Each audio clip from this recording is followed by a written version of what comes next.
Alam niyo ba na pwede nating i-turn off ang end-to-end encrypted chats para hindi mawala ang old messages natin sa Messenger? So, paano nga ba ito i-turn off? Kung ayaw mong mawala ang old messages mo sa Messenger, sundan mo lang at tapusin mo lang ang video to. Start na tayo. So, syempre, una natin gagawin, punta tayo sa Messenger. Tapos, dito sa taas, sa gilid, may 3 lines. I-click nyo. Ayan. Tapos, dito naman, may see things na sign. I-click nyo yan. Tapos, scroll down lang kayo at hanapin nyo ang privacy and safety. I-click nyo.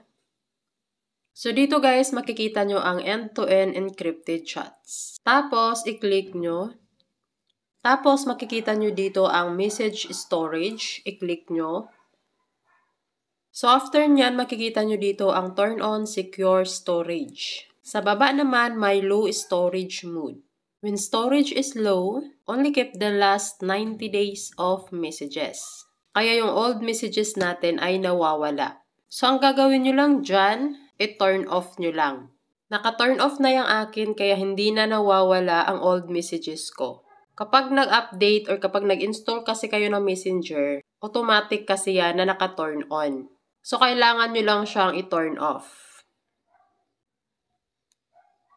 So, after nyan, hindi na mawawala ang old messages ninyo sa Messenger. So, yun lang guys. Sana nasundan ninyo ang tutorial ko. At kung nagustuhan nyo naman, pwede nyong i-share. Thank you for watching!